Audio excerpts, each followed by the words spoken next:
War has robbed many Syrians of a sense of security and of their confidence in efforts to end the fighting. When people found out their neighborhoods were part of a de-escalation zone, many were wary. In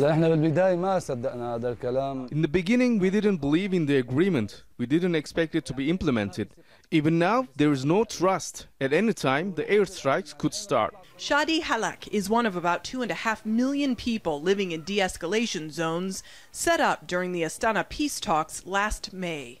Syria and Russia agreed to halt airstrikes, focus on fighting those they described as terrorists, and allow humanitarian aid to flow into these areas.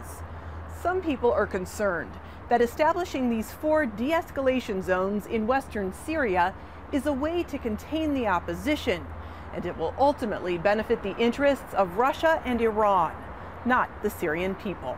In Idlib, people say you can see the signs that life has improved. The markets have started to glow. The civil life is coming back to the city because of the safety after the agreement.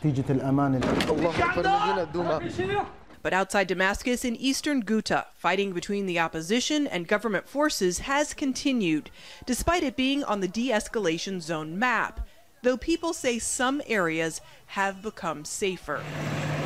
There's talk here about the arrival of green buses, those used by the government to force thousands of people to evacuate in other parts of the country.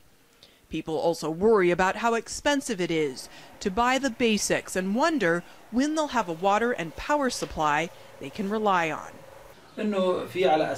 We hope the leaders who are representing us in these talks ask to open the humanitarian routes to get aid to the besieged people.